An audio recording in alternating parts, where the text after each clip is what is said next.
Hello and welcome to my YouTube channel Learn Self Start with the Basics. So आज की class में हम जो लास्ट क्लास में पढ़ रहे थे अंडरस्टैंडिंग लॉज क्लास 8th का सिविक्स का चैप्टर उसी को कंटिन्यू करेंगे. Half chapter was completed in that class और हाफ वन हम इस वाली क्लास में पूरा कर लेंगे. अब तो सबसे पहले हमने उस क्लास में कौन कौन से टॉपिक्स पढ़े थे. हमने पढ़ा था कि लॉज क्या होते हैं, उसके अलावा लॉज क्यों बनाए गए, क्या प्रोसेस रहता है लॉज को बनाने का, और हमने कुछ लॉज के बारे में भी पढ़ा था जो कॉलोनियल एरा के टाइम पे बनाए गए थे, जो ब्रिटिश गवर्नमेंट के द्वारा बनाए थे. इस क्लास में हम पढ़ेंगे कि सिटीजन्स का रोल क्या रहता है लॉज को बनाने में. मैंने लास्ट क्लास में आपको पढ़ाया था कि सिटीजन्स का रोल जो है, थोड़ा बहुत हमने लास्ट में बिल्कुल पढ़ा था कि सिटीजन्स का रोल बहुत इंपॉर्टेंट होता है पूरे के पूरे प्रोसेस में. हमने पढ़ा था लास्ट क्लास में कि पार्लियामेंट तो बनाती ही है लॉज. पार्लियामेंट में एमएलएज होते हैं, काउंसिल ऑफ मिनिस्टर्स होते हैं, जितने भी पूरे मिनिस्टर्स की टीम वगैरह होती है वो सब मिलके पूरा 4 जो स्टेप्स होते हैं उनको कंप्लीट करने के बाद बनाते हैं लॉज. बैठकर बिल से लॉ तक का ऐसा पूरा प्रोसेस चलता है. लेकिन सिटीजन्स का, आम जनता का इसमें क्या योगदान रहता है, क्या इन्वॉल्वमेंट होता है. तो सिटीजन्स का रोल क्या रहता है, बहुत ही क्रूशियल माना जाता है, बहुत ही इंपॉर्टेंट माना जाता है. क्यों? क्योंकि किसी भी लॉ को क्रिएट करने के लिए उसकी जो आवाज होती है, जो वॉइस होती है, वो हमारे सिटीजन्स ही होते हैं. अगर मैं आम जनता में से एक पर्सन हूँ, मुझे कोई लॉ मुझे पसंद नहीं आ रहा है, तो मैं चाहूँ तो उसे मॉडिफाई भी करवा सकती हूँ, अपनी बात जनता के सामने भी रख सकती हूँ, जो बात आगे चल के जो मिनिस्टर्स वगैरह है उन तक भी पहुंचेगी. तो इस तरीके से पूरा प्रोसेस होता है. और सिटीजन्स अगर नहीं होंगे, अगर उनके लॉज को प्रोटेक्ट नहीं किया जाएगा, उनके राइट्स को प्रोटेक्ट नहीं करेंगे, सिटीजन्स होंगे ही नहीं, तो ये पूरा प्रोसेस जो है वो हमारा सही तरीके से फुलफिल नहीं हो पाएगा. तो सिटीजन्स का क्या रोल रहता है, काफी ज्यादा रोल रहता है. पार्लियामेंट अकेले ही पूरा काम नहीं करती है. ऐसा नहीं है कि पार्लियामेंट आइसोलेशन में काम कर रही हो, क्वारंटीन होके पूरा उसने सोचा कि एक एमएलए ने सोचा कि चलो ऐसा प्रोसेस कर लेते हैं, एक ऐसा लॉ बना लेते हैं. जो मैंने आपको लास्ट क्लास में एग्जाम्पल दिया था 5th क्लास की 2 महीने तक छुट्टी वाला, ऐसे मैंने दिया था. ऐसा कोई लॉ नहीं है. तो अगर ऐसा लॉ के लिए बारे में सोचा पार्लियामेंट के किसी भी मेंबर ने, तो ऐसा नहीं होगा कि उन्होंने खुद सोचा और बस उन्होंने देखा हाँ ठीक है ऐसा करने से फेवर नहीं होगा, जनता क्यों मना करेगी, कर लेते हैं इसको कंप्लीट. तो ऐसा नहीं होता है. जनता का भी ओपिनियन उसमें वैल्यू करता है, जनता की बात भी उसमें सुनी जाती है और बात को पूरा भी किया जाता है. तो इसीलिए voice of citizen is very crucial and very important because it helps in creating the laws. ठीक है, क्या क्या हमारे टूल्स रहते हैं, क्या क्यों क्यों सिटीजन्स जरूरी है वो मैंने बता दिया. क्या करते हैं सिटीजन्स, किस तरीके से अपनी बात पहुंचा सकते हैं मिनिस्टर्स तक या आगे पहुंचा सकते हैं. तो रोल ऑफ सिटीजन्स कैसा रहता है हमारा. सबसे पहले है टीवी रिपोर्ट्स. टीवी रिपोर्ट्स में क्या आ जाएगा कि अगर मुझे कोई बात अपनी आगे रखनी है, आपने टीवी में देखा होगा न्यूज चैनल्स वगैरह में डिबेट्स और डिस्कशंस चलते हैं, उसमें बहुत बातचीत होती है और बहुत बार लड़ाइयां भी हो जाती हैं. तो वो सारा जो डिबेट और डिस्कशन होता है वो बोलते तो वो लोग हैं, पर वो जनता और आम जनता की जो आवाज है, जो वॉइस ऑफ सिटीजन है, उसी को आगे रिप्रेजेंट करते हैं बड़े पोजीशन पे ले जाके, ताकि उसको पूरी दुनिया सुन सके, समझ सके और अपने कंसर्न्स भी उसमें शो कर सके. तो एक तो हम टीवी रिपोर्ट्स के द्वारा ऐसा कर सकते हैं. दूसरा है सोशल मीडिया. सोशल मीडिया आज के टाइम पे बहुत ही इंपॉर्टेंट रोल प्ले करता है इन सब में. अगर मुझे कोई लग रहा है कि कोई लॉ ऐसा पास हुआ, मैंने टीवी पे उसके बारे में देखा या न्यूज़पेपर में पढ़ा और मैंने उसके अगेंस्ट आवाज उठाने की सोची क्योंकि मुझे वो लगा कि वो अनफेयर है, अनजस्ट है, तो अपनी बात को मैंने रखने के लिए एक अपना चैनल बना लिया, एक ऐसा पेज बना लिया, मैंने रील्स वगैरह शेयर करना शुरू कर दिए, या कोई भी फेसबुक, इंस्टाग्राम, स्नैपचैट, इसके बेसिस पे या इसके थ्रू मैंने अपनी बात आगे बढ़ानी शुरू कर दी. पोस्ट वगैरह मैंने पोस्ट करना उस पर स्टार्ट कर दिया. तो इस तरीके से सोशल मीडिया के थ्रू एक आम इंसान भी अपनी बात आगे तक पहुंचा सकता है. तो ये हो गया एक रोल ऑफ सिटीजन में. एक हमारा होता है न्यूज़पेपर एडिटोरियल्स. न्यूज़पेपर एडिटोरियल्स में कैसे हो गया कि आम लोग जो है न्यूज़पेपर में अपना एडिटोरियल्स मतलब एक कॉलम की तरह उसमें कॉलम में अपना प्रिंट करवा सकते हैं, जो बात उन्हें आगे पूरी जनता तक फैलानी है और आगे पहुंचानी है. और प्रोटेस्ट करके, ये तो मैंने आपको जब हमने लास्ट क्लास में कॉलोनियल लॉज के बारे में पढ़ा था तब मैंने रॉलेट एक्ट के दौरान आपको बताया था, जलियांवाला बाग का जो पूरा हुआ था उसमें प्रोटेस्ट के ही बारे में बताया था कि आम जनता को कोई भी गवर्नमेंट के खिलाफ कुछ बात करनी है तो वो प्रोटेस्ट भी करते हैं, धरना देते हैं, अनशन पे बैठते हैं, रैलीज वगैरह निकालते हैं. जरूरी नहीं है हर चीज वायलेंस या वायलेंटली से तरीके से हो, आप अच्छी तरीके से भी और पॉजिटिव वे में भी बात पहुंचा सकते हैं. तो प्रोटेस्ट भी, कैंडल मार्च वगैरह भी होता है तो पॉजिटिव वे में भी कर सकते हैं, जरूरी नहीं है कि हम मारपीट से ही करें. तो ये चारों ही ऐसे तरीके हैं जिसके थ्रू सिटीजन्स का रोल पता चलता है। उसके अलावा हमें ये पता चलता है कि कैसे सिटीजन्स अपनी बात आगे तक पहुंचा सकते हैं। ये पूरा हो गया सिटीजन्स का रोल। सिटीजन्स के रोल के अलावा भी अगर हम देखें तो काफी सारे एक्ट्स वगैरह बनाए गए थे। मैंने लास्ट क्लास में तो आपको कुछ एक्ट्स जो पढ़ाए थे वो कॉलोनियल लॉ वाले टाइम के थे। अगर हम अभी के टाइम की देखें तो काफी सारे एक्ट्स गवर्नमेंट की तरफ से बनाए गए हैं जनता को प्रोटेक्ट करने के लिए और हर सेगमेंट ऑफ सोसाइटी को प्रोटेक्ट करने के लिए। ऐसा नहीं है कि सिर्फ वेल्दी लोगों के लिए लॉज बनाए गए या सिर्फ बिलो पॉवर्टी लाइन या फिर कोई पुअर पर्सन है, कोई गरीब फैमिलीज है, उसी के लिए लॉ बनाए हैं। सबके लिए बनाए गए हैं और हर लॉ सबके लिए ही लागू किया जाता है, सबके लिए एप्लीकेबल होता है। ऐसा नहीं है कि कोई लॉ है, जैसे एक आया था जिसके बारे में हम पढ़ेंगे 2005 में डोमेस्टिक वायलेंस एक्ट। तो ऐसा नहीं था कि इस एक्ट में सिर्फ वेल्दी वाले पर्सन के लिए है या डोमेस्टिक वायलेंस ज्यादातर फीमेल्स के ऊपर होती है तो बस फीमेल्स के लिए है और किसी मेल के अगेंस्ट हो रही है तो उसको फेवर नहीं मिलेगा इसमें, ऐसा नहीं था। तो डोमेस्टिक वायलेंस एक्ट जो आया था 2005 में, और ये जो एक्ट था इसको हम हिंदी में बोलते हैं घरेलू हिंसा बोलते हैं इसे, डोमेस्टिक घरेलू और वायलेंस हिंसा। तो घरेलू हिंसा बोली जाती है, उसके लिए ये एक्ट बना था। इसमें हमारा क्या था, ये 1990s में बनाया गया था, स्टार्ट करा गया था। मतलब काफी सारे इसके अलावा भी एक्ट आए थे। इस चैप्टर में इसके बारे में फोकस किया हुआ है तो हम इसी को पढ़ेंगे। काफी इंपॉर्टेंट टॉपिक है ये, तो ध्यान से पढ़िएगा। मैं आपको डेट ईयर वाइज पूरा बताऊंगी कि कैसे इसका पूरा प्रोसेस रहा इस एक्ट को बनेगा। इससे हमें क्लियर हो जाएगा कि कोई भी बिल अगर एक्ट में कन्वर्ट होता है, लॉ में कन्वर्ट होता है, तो कितना टेन्योर उसे या टाइम पीरियड उसे लग सकता है।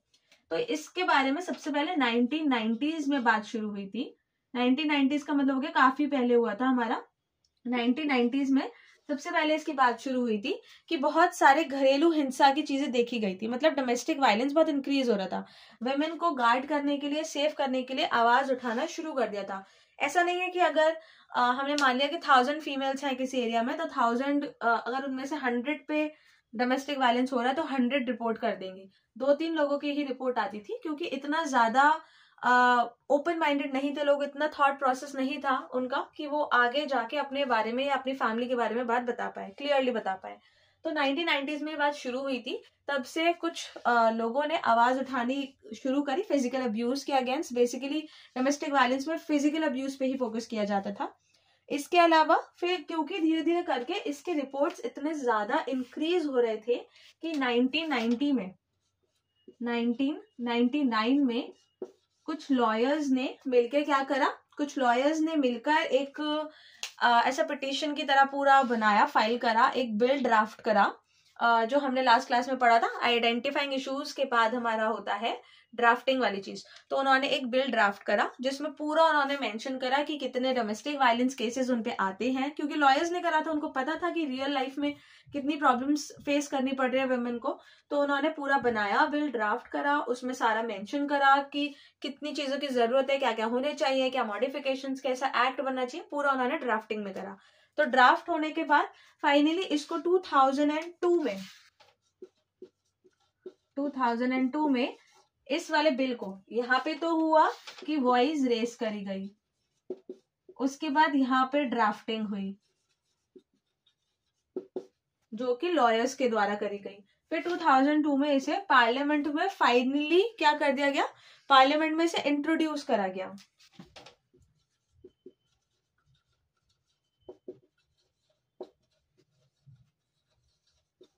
पार्लियामेंट में इस बिल को फाइनली इंट्रोड्यूस कर दिया गया। इंट्रोड्यूस भी करा गया लेकिन उसके बाद भी इसके फेवर में ज्यादा बात नहीं हुई, क्योंकि जितने भी लोग थे, अब मैंने आपको बताया था कि हमारा इसमें थर्ड वाला स्टेप क्या था पूरे प्रोसेस में, बिल से एक्ट के प्रोसेस में, कि हमारा डिबेट, डिस्कशन और वोटिंग होता है। तो जितने भी मिनिस्टर्स होते हैं वो पहले डिबेट एंड डिस्कशन करते हैं और लास्ट में फिर वोटिंग करते हैं कि कौन इस बिल के फेवर में है, कौन इसके अगेंस्ट में है, और वोटिंग के बेसिस पर ही वो बात आगे फिर शिफ्ट होती है।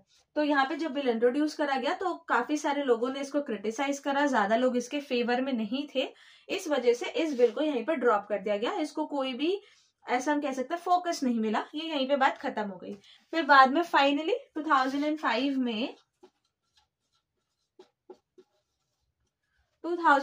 में फाइनली क्या करा गया, इसको वापस से री इंट्रोड्यूस करा गया। इस बिल को रीइंट्रोड्यूस करा पार्लियामेंट में, और जो प्रेसिडेंट थे उन्होंने इस बिल पे स्टैंप लगा दी, साइन कर दिया, तब ये बिल जाके बिल्कुल 2005 के एंड में इसको पास कर दिया गया, और ये बिल जो था वो एक्ट में कन्वर्ट हो गया, तब जाके बना डोमेस्टिक वायलेंस एक्ट।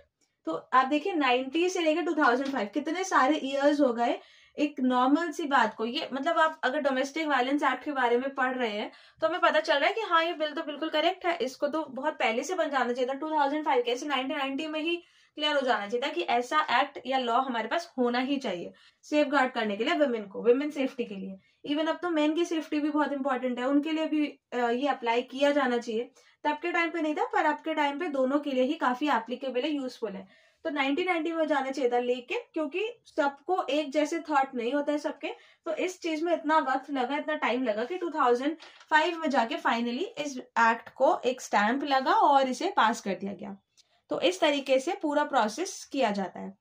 उसके बाद अगर हम देखें तो अगर डोमेस्टिक वायलेंस के बारे में देखें तो ये पूरा का पूरा हमारा इसका एक फ्लो चार्ट की तरह हो गया कि कब कब कौन सी चीज हुई थी। आप चाहें तो you can take the screenshot of this ताकि आप इजीली से याद रख सकें। ओके, नेक्स्ट हम पढ़ते हैं। इसके बाद है काफी सारे लॉज ऐसे भी होते हैं जो कि या तो अनपॉपुलर है जाते हैं, अदरवाइज वो कॉन्ट्रोवर्शियल लॉज में कन्वर्ट हो जाते हैं।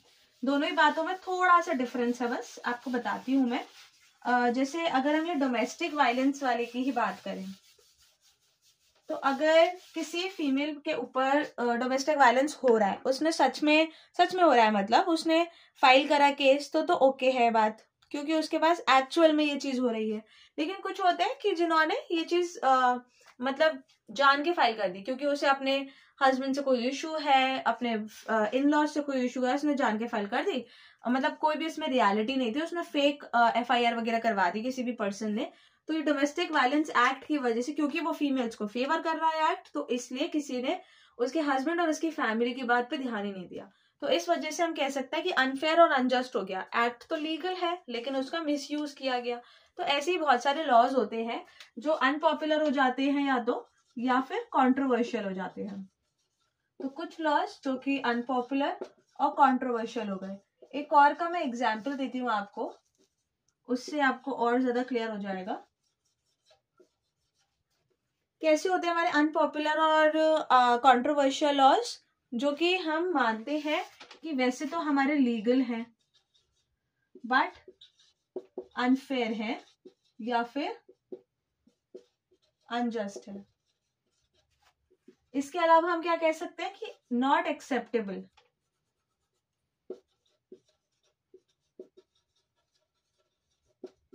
Non acceptable by people.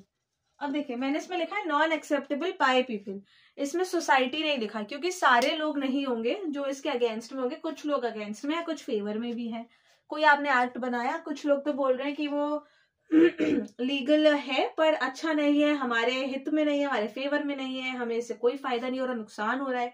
कुछ लोग होते हैं जो बोल रहे हैं कि फायदा भी कर रहा है, इसलिए अनएक्सेप्टेबल या नॉन एक्सेप्टेबल बाय पीपल। कुछ लोगों को लग रहा है कि उनके लिए ये लॉ सही नहीं है।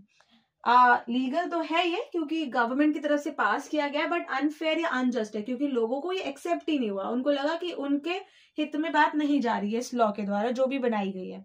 जैसे एक लॉ बनाया गया था, इसका एक एग्जाम्पल हम ले लेते हैं। म्युनिसिपल लॉज बनाए गए थे हॉकिंग के लिए।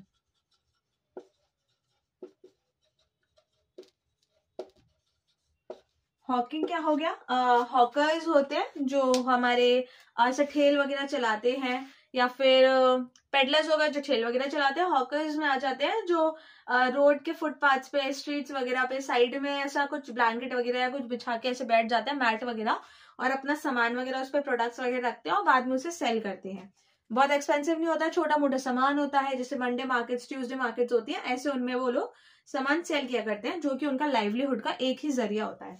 तो म्युनिसिपल लॉ जो हॉकिंग के निकाला गया उसमें ये था कि जो भी ऐसे स्ट्रीट पे बैठते हैं हॉकर्स वगैरह, वो जो हॉकिंग के जो काम करते हैं उसको बैन कर दिया जाएगा, गवर्नमेंट की तरफ से बंद कर दिया कि वो बैठ नहीं सकते हैं ऐसे, क्योंकि उनके बैठने की वजह से पूरा जो स्ट्रीट है वो ब्लॉक हो जाता है।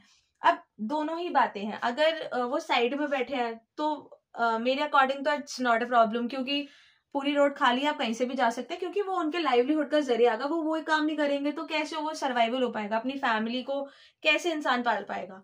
लेकिन अगर ऐसा है कि वो पर्सन जो है पूरा ब्लॉकेज कर दिया उसने रोड का, या दूसरे के साथ लड़ाई कर रहा है, वायलेंस क्रिएट हो रहा है, डिस्टर्बेंस हो रहा है आते जाते लोगों को, तो वो गलत है। तो ऐसी चीजों को कंट्रोल करने के लिए म्युनिसिपल लॉ एक पास किया गया था, लेकिन लोगों ने इसको अनफेयर और अनजस्ट माना। ये एक्सेप्ट नहीं करा गया ज्यादातर लोगों के द्वारा, क्योंकि जिनका ये अकेला लाइवलीहुड है हॉकिंग का काम, उससे उन्हें काफी ज्यादा प्रॉब्लम हो रही थी सर्वाइवल में। तो इसीलिए एक बैलेंस की बहुत ज्यादा जरूरत होती है।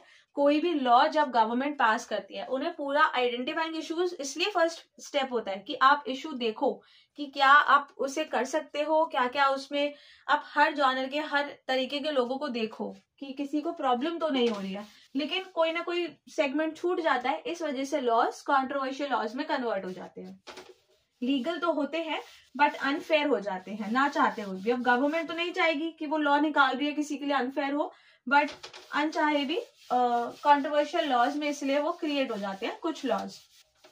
इसके अलावा अब मैंने आपको बताया कि इतने सारे लॉज बनाए जाते हैं। अब लॉज को प्रोटेक्ट करने के लिए भी एक राइट बनाया गया, जिसका नाम रखा गया हमारा राइट टू डिसेंट।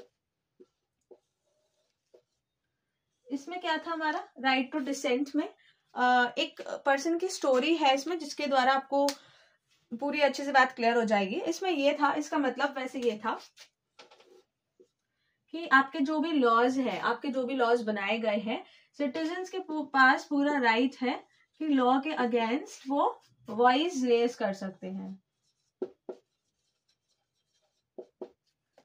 सिटीजन्स के पास पूरा राइट है कि वो वॉइस रेज कर सकते हैं, उसके अगेंस्ट वो प्रोटेस्ट कर सकते हैं, डिमांड कर सकते हैं, प्रोटेस्ट भी कर सकते हैं और डिमांड कर सकते हैं टू चेंज, बदलाव लेके आने की अगर कोशिश करना चाहे तो वो भी कर सकते हैं। तो इसमें यही था राइट टू डिसेंट में कि कोई भी सिटीजन अगर उसे फील होता है कि ये लॉज के फेवर में नहीं है, अनफेयर है, अनजस्ट है, जो मैंने आपको कंट्रोवर्शियल लॉज में बताया, तो वो चाहे तो उसके खिलाफ आवाज उठा सकता है, प्रोटेस्ट कर सकता है, एंड इवन मॉडिफिकेशन या चेंज की डिमांड भी कर सकता है। ऐसे ही एक पर्सन की स्टोरी यहाँ पे बताती हूँ मैं, आपके चैप्टर में है ये, इससे काफी सारे क्वेश्चंस आते भी हैं, मतलब 1 और 2 क्वेश्चन आ जाते हैं इससे। एक रोजा पार्क्स की स्टोरी है। रोजा पार्क्स नाम की एक लेडी थी जो बस से ट्रैवल किया करती थी। ये स्टोरी है हमारी 1955 की। ये एक अफ्रीकन लेडी थी जो बस से ट्रैवल किया करती थी। उस टाइम पे ये लॉ था कि अगर कोई व्हाइट पर्सन खड़ा हुआ है बस में, तो एक ब्लैक पर्सन को उसे अपनी सीट देनी पड़ेगी, चाहे उसे खुद को खड़ा होना पड़े बस में ट्रैवल करते वक्त, चाहे उसने पूरी टिकट परचेज करी हो, पूरे पैसे दे रखे हो, लेकिन व्हाइट पर्सन बैठेगा, सीट यूज करेगा, और ब्लैक पर्सन को खड़ा रहना पड़ेगा अगर उसे कोई व्हाइट पर्सन खड़ा हुआ मिला तो ऐसे ही रोजा पार्क्स के साथ हुआ था। ये एक अफ्रीकन लेडी थी, अफ्रीकन अमेरिकन, और इसके साथ यही हुआ कि वो बस में ट्रैवल कर रही थी, एक व्हाइट मैन खड़ा हुआ था, तो इसे सीट ऑफर करने की बात करी गई, लेकिन इसने डिक्लाइन कर दिया, रिफ्यूज कर दिया कि वो सीट एक व्हाइट पर्सन को ऑफर नहीं करेगी या वो सीट से नहीं उठेगी, क्योंकि उसने भी अपना पूरा का पूरा पेमेंट कर रखा है टिकट का, तो वो क्यों ऐसा करे। तो इसी के एक्ट के बाद, इस एक्ट के बाद इसने जो ये डिनाइल करा था, इस एक्ट के बाद उसने एक बहुत ज्यादा ये बात फेमस हुई, ये बहुत बात चर्चा में आ गई पूरी की पूरी सोसाइटी में, सेगमेंट ऑफ पीपल में, और फिर सिविल राइट्स मूवमेंट इसी बात के बाद से शुरू हो गए कि आम जनता जो है, चाहे वो ब्लैक हो, व्हाइट हो, अमीर हो, गरीब हो, कोई भी पर्सन हो, इलिटरेट हो, लिटरेट हो, कोई भी पर्सन हो, उसके पास सिविल राइट्स मूवमेंट का पूरा एक्ट होगा। वो चाहे तो अपनी बात जो है वो मना कर सकता है, लॉज के खिलाफ आवाज उठा सकता है। ये तभी मुमकिन हो पाया जब राइट टू डिसेंट नाम की चीज बन सकी थी। सिविल राइट्स मूवमेंट इतना ज्यादा फेमस हुआ कि धीरे धीरे करके एक 1964 में हमारा सिविल राइट्स एक्ट बना दिया गया। सिविल राइट्स एक्ट बना दिया गया 1964 में, जिसके बेसिस पे यही था, राइट टू डिसेंट वाली चीज आ गई थी कि एक पर्सन अपने अगेंस्ट होने वाली सारी प्रॉब्लम्स के खिलाफ आवाज उठा सकता है गवर्नमेंट द्वारा। अगर कोई प्रॉब्लम उसे लग रही है तो वो आवाज उठा सकता है, मॉडिफिकेशंस भी ला सकता है, प्रोटेस्ट कर सकता है, वॉइस रेज कर सकता है। ये सारा हमारा सिविल राइट्स एक्ट में अप्लाई किया गया था। तो इस चैप्टर में हमने क्या क्या पढ़ा? हमने पढ़ा रूल ऑफ लॉ क्या है, रूल ऑफ लॉ के द्वारा क्या क्या चीजें एप्लीकेबल होती है, एक आम जनता चाहे एक आम पर्सन हो या फिर प्रेसिडेंट हो, दोनों के लिए ही लॉ एप्लीकेबल होता है, सारे लॉ सबको फॉलो करने पड़ते हैं। सिटीजन की क्या पार्टिसिपेशन रहती है पूरे प्रोसेस में? हमने देखा था कि पार्लियामेंट का रोल जितना इंपॉर्टेंट है उतना ही सिटीजन का भी रोल इंपॉर्टेंट होता है पूरे के पूरे बिल से एक्ट तक का सफर तय करने में। उसके अलावा अगर एक पर्सन चेंजेस या मॉडिफिकेशंस लाना चाहते हैं, कंट्रोवर्शियल लॉज बन जाते हैं, उनको चेंज करना चाहते हैं, नॉर्मल लॉज के कॉलम में फिट करना चाहते हैं, तो आप आवाज उठा सकते हैं, क्योंकि आप एज ए सिटीजन भी अकाउंटेबल हैं और आप ऐसा कर सकते हैं। आपके पास ये राइट है, क्योंकि राइट टू डिसेंड नाम का एक राइट आपको ऑलरेडी मिला हुआ है। तो ये सारा हमने पढ़ा था इस चैप्टर में। नेक्स्ट चैप्टर हम सिविक्स का नहीं, ज्योग्राफी का करेंगे। ज्योग्राफी का एक चैप्टर स्टार्ट करेंगे नेक्स्ट क्लास में। किसी को कोई क्वेश्चन हो, कोई क्वेरी हो, you can comment me in the comment box, आप मैसेज कर सकते हो आराम से। Till then bye bye, take care.